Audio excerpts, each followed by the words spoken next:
Hello everyone, my name is Rob, welcome to Kinetic Rugby League. In this video we're going to be taking a look at the Jamaica Rugby League World Cup squad that's just been announced today, and then we'll have a quick talk about them afterwards. Let's take a look. So, looking at these names, there are a few that I may mispronounce, so feel free to correct me in the comments below. But let's take a look.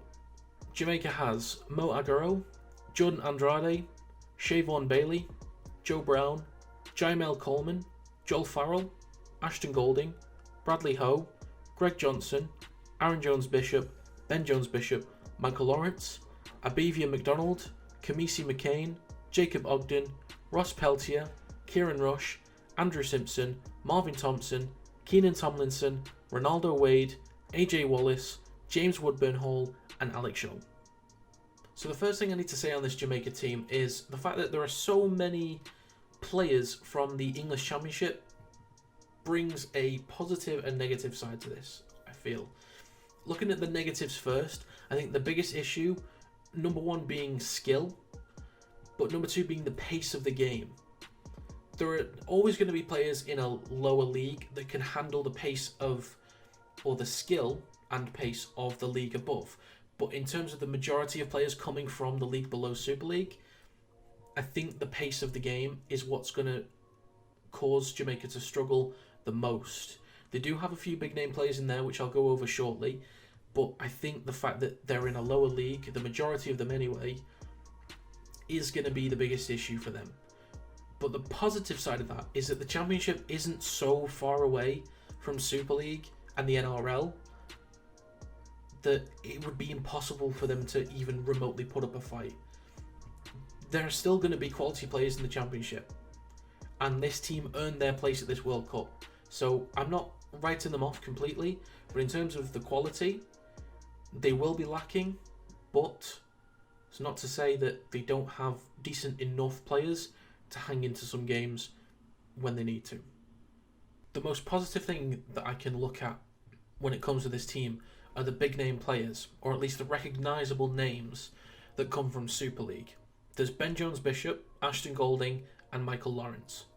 Now, those last two currently play at the Huddersfield Giants. They had a decent year in Super League. They finished third in the regular season, but then unfortunately massively collapsed.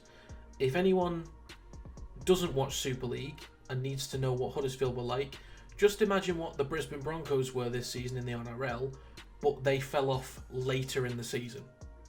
So they were that good, and then they just fell off that badly. So, but we're not here to talk about the Huddersfield Giants. We're here to talk about those big name players as part of the Jamaica World Cup team.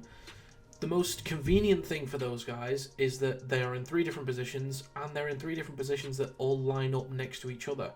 Jones-Bishop is a winger, Golding is a centre, Lawrence is a second rower.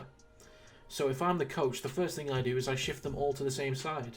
Now you might have a bit of a, an unbalanced team in terms of quality from your left to your right side, but the smartest move is get your best players on the same side and just keep hammering teams down that side all throughout the game.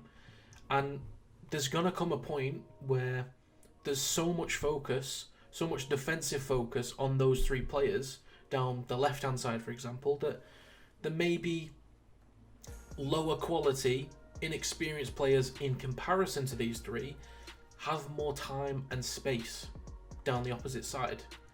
Hopefully gives them a bit more freedom to make things happen. So that's the most important thing for Jamaica, I think. So will the coach take my advice? Hopefully. And then it's off to the World Cup final for Jamaica. So that's going to be it for this video. If you have any thoughts on the Jamaica World Cup team, leave them in the comments down below. If you enjoyed the video, feel free to leave a like and subscribe to the channel to stay up to date with more content on the Rugby League World Cup. But that's going to be it. Thank you very much for watching, and I'll see you next time.